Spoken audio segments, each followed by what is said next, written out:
Like a lot of the bands I've talked about already, my introduction to Chixdiggit came from the Mods and Rockers college radio program. The songs were so fast, I actually ended up playing a couple of tracks back to back because they missed the endings.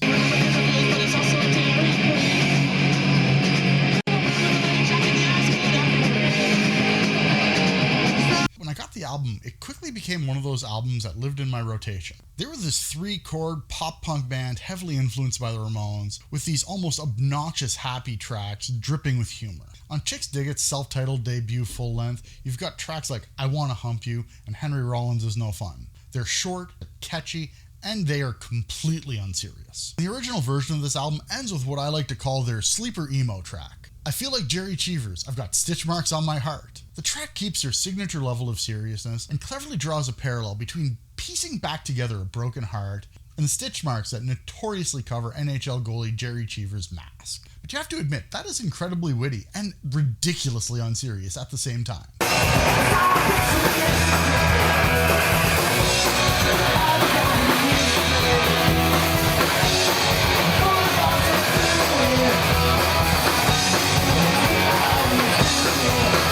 Circling back to the album, they ended up doing a Taylor Swift with it and re-recording it track for track, years before she ever conceived of the idea. At the time, I thought it was some weird vanity flex, but it turns out it was because of an argument with Sub Pop over selling the albums on tour. It seems that Sub Pop refused to sell them to the band without paying full retail price. I don't know who peed in whose cornflakes that morning, but that's just stupid on every level. Despite how much I loved the band, I never saw them live. Every time they came to town, they played 19 plus shows, so for years I was stuck missing out.